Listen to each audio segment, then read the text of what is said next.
Friends, so today we will be starting exercise 1.5. First question. In the first question, you have to classify the following numbers as rational number or irrational number. The very first number is 2 minus root 5. So it will be an irrational number. Why? Why it is irrational? Because 2 is rational and root 5 is irrational. We have already discussed that rational minus irrational is equal to a irrational number. We have discussed this. So rational minus irrational. So this 2 minus root 5 will be an irrational number. Okay. Second one, 3 plus root 23 minus of root 23. So this 3 is rational, root 23 is irrational. Rational plus irrational, this will be what? This will be rational plus irrational is irrational, and this is again irrational. Now irrational minus irrational, we have discussed that irrational minus irrational can be rational also or it can be irrational also. So let us see it is rational or irrational. When we remove the bracket, 3 plus root of 23 minus of root of 23, plus of root 23 and minus of root 23 will cancel out. So we will get equal to 3, which is a rational number because it can be represented in the form of 3 upon 1. So it is a rational number. Okay.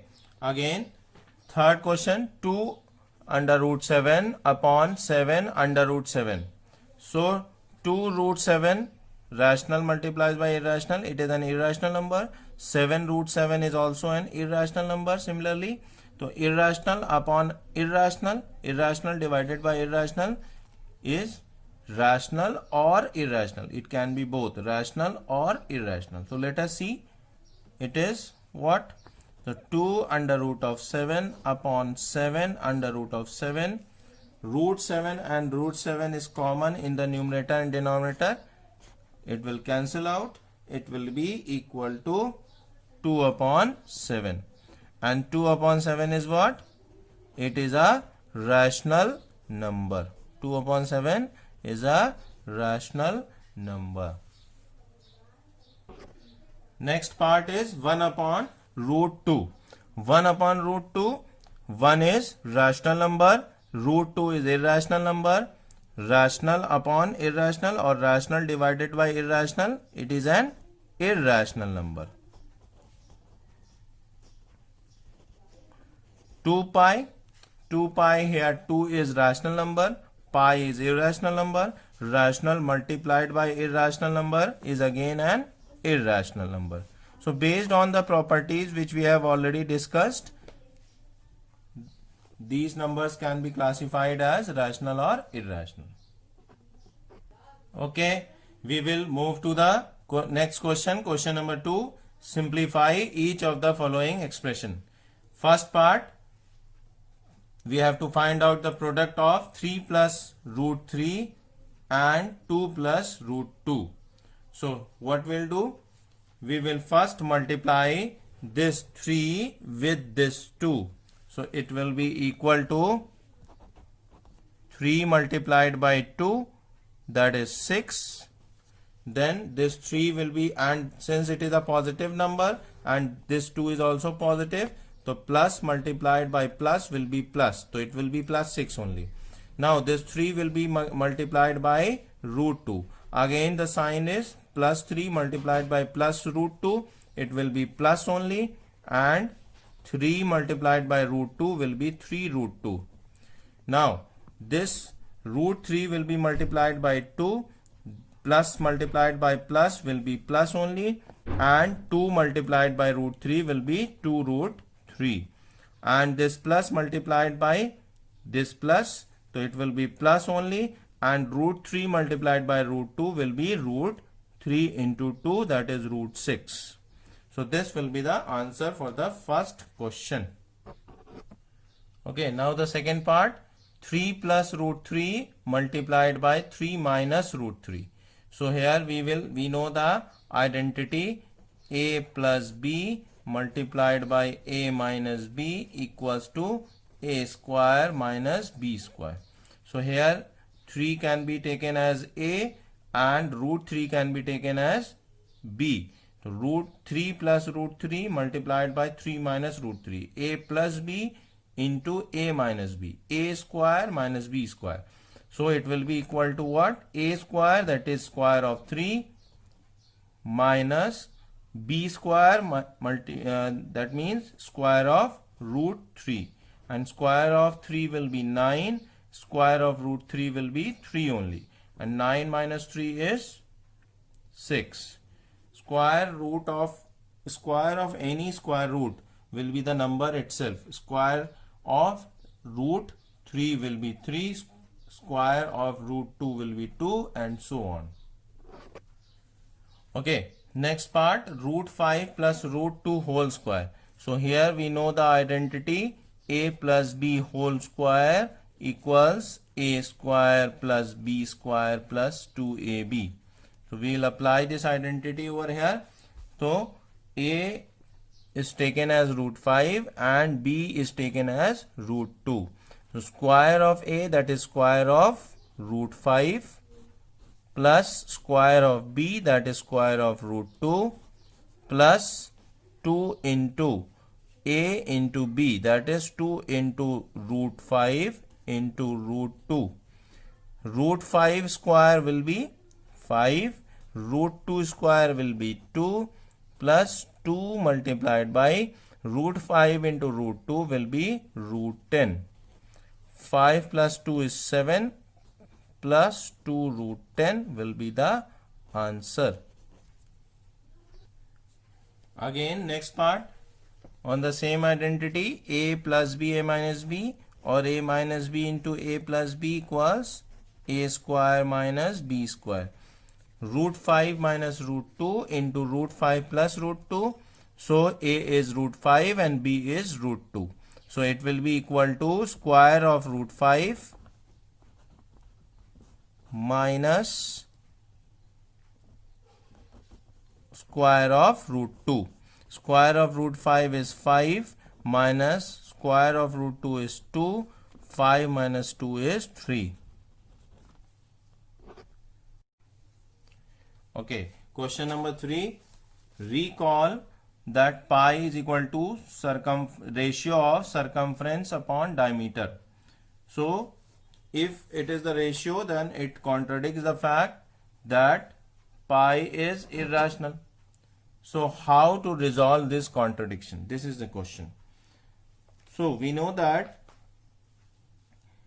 if we are measuring the diameter or if we are measuring the circumference with the help of any instrument, like with the help of ruler, if we are measuring the diameter, or any other instrument we are using to measure the circumference, so it will not be the accurate value. It will be the approximate value. It will give always the approximate value, because it may have some zero error or some error in that. It will not be the accurate value. So we cannot say that pi is equal to c upon d, circumference upon diameter. Circumference and diameter, we cannot say whether these circumference and diameter are rational. So in this way, this contradiction can be resolved.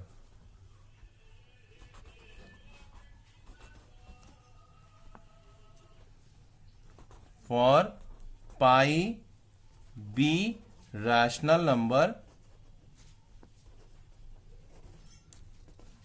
pi be rational number, the value of the circumference and diameter c and d, the value of circumference and diameter c and d should be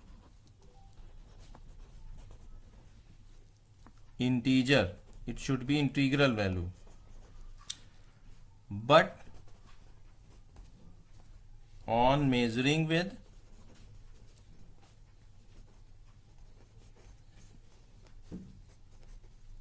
ruler or scale or any other instrument, we get an approximate value.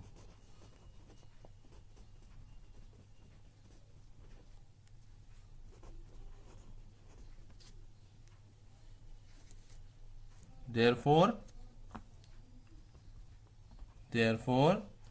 we cannot say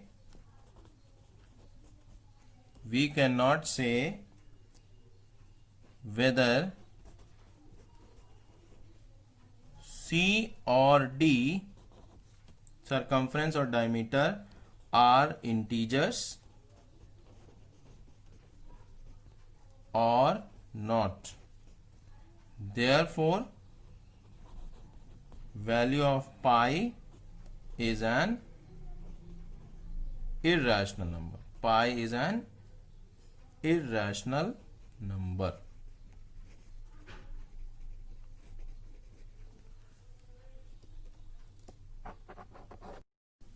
Okay, so question number 4, represent root of 9.3 on the number line. So for this, first of all, we have to draw a line segment AB 9.3 centimeter or 9.3 units. We can take any unit. Here I am taking 1 unit as 1 centimeter. So this is 9.3 unit. I am taking here.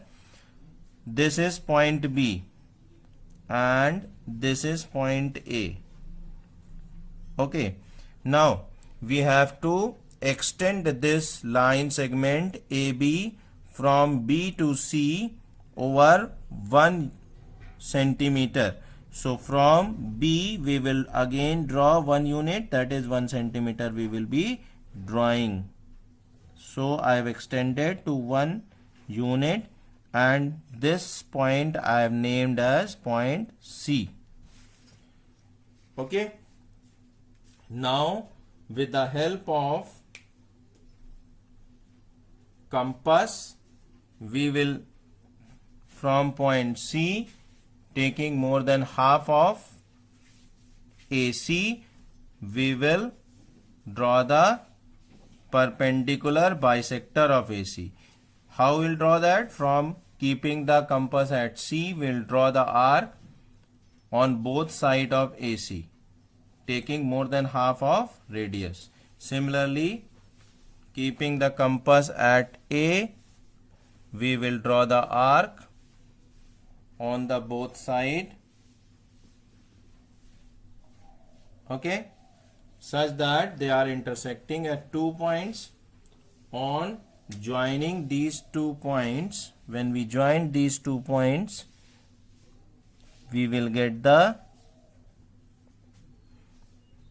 on joining these 2 points, we will get the perpendicular bisector of AC. So this perpendicular bisector of AC, where it meets the line segment AC, will name that point B M. So this M will be actually the midpoint of AC, or we can also say that the value of AM, the measure of this AM will be equal to this measure of AM. This measure of AM will be actually equal to CM, because this is the midpoint. AM and CM will be equal. So keeping the center at M, we will draw a semicircle, okay, such that it will pass through A and C. Now we have to draw the perpendicular from B. We have to again draw a perpendicular from B. How to draw perpendicular? Taking any convenient radius from B, we will draw an semicircle.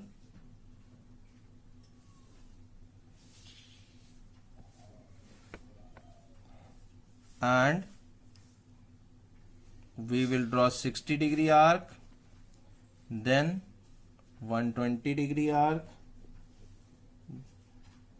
and we will bisect this 60 and 120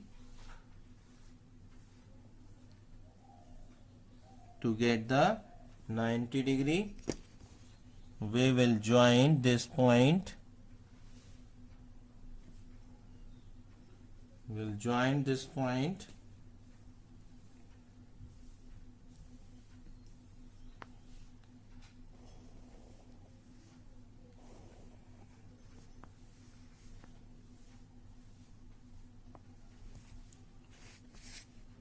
with the bigger semicircle, and this point on the bigger semicircle is taken as D. So the measure of this BD will be root of 9.3. So but we have to represent root of 9.3 on number line. So first we have to extend this line segment which we have drawn. We will extend this.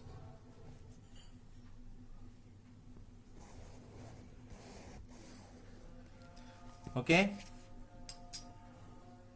and again we will use the compass, taking measure equal to BD, taking measure equal to BD.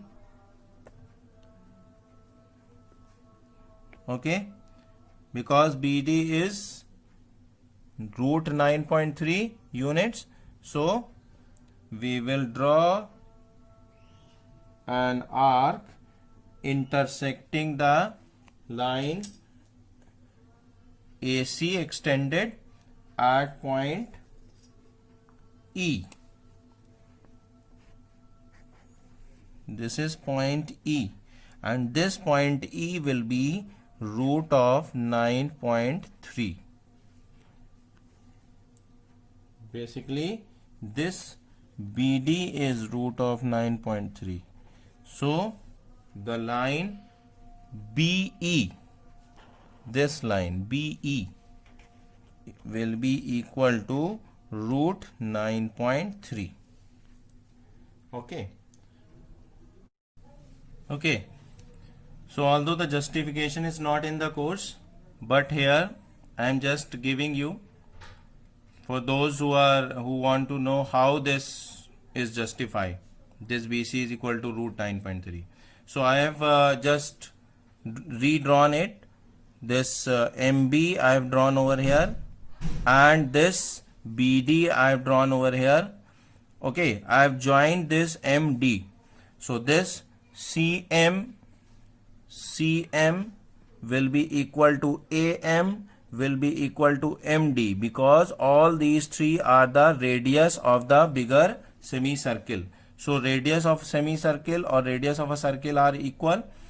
Now AC is what? AC is AB plus BC. AB we have taken as 9.3 units and BC as 1 unit. So it will be 9.3 plus 1, that is 10.3. And MD is what? MD equal to AM equal to CM equal to half of this, half of AC, that is 10.3 upon 2, that is equal to 5.15. Okay, and similarly BM is what? BM is equal to CM minus BC. CM is equal to AM is equal to this 5.15 or 10.3 upon 2 minus BC, that is 1 unit. So it will be 5.15 minus 1, that is equal to 4.15 unit.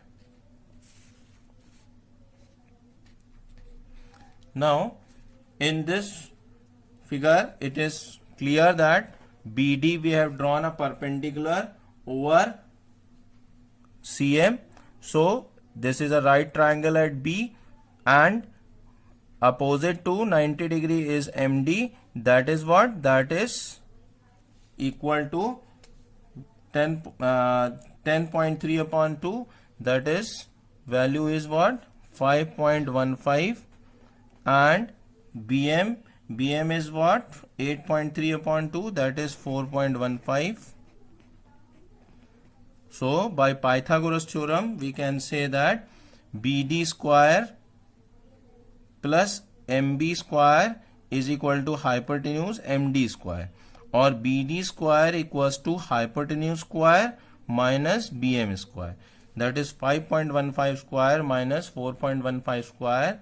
On subtracting this, we have taken out the values and subtracted 26.5225 minus 17.2225. So we get 9.3. And since BD square is 9.3, so BD will be equal to root of 9.3. So hence justified. Hope this is clear to you. Although this justification is not in your course, you don't have to worry about it. You have to only practice the representation of this root 9.3 on the number line. Okay, we will move to next question. Rationalize the denominator. Okay, so 1 upon under root of 7. So we know that if root of any number is multiplied by itself, we will get the number itself. So what we'll do, we'll multiply this 1 upon root 7 in the numerator and denominator by root of 7 only. So in the numerator what we get? 1 into root 7 is root 7, and root 7 into root 7 is 7. So this will be the answer for the first part. Now we will see the second part. In the second part, 1 upon root 7 minus root 6. So in the denominator we are having root 7 minus root 6. So we will be multiplying in the numerator and denominator by root 7 plus root 6. Root 7 plus root 6.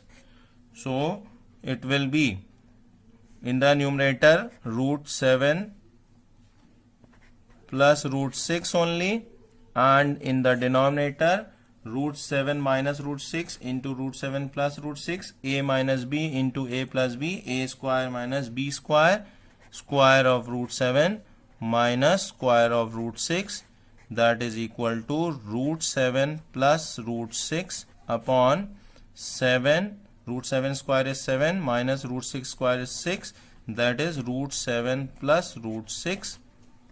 Answer.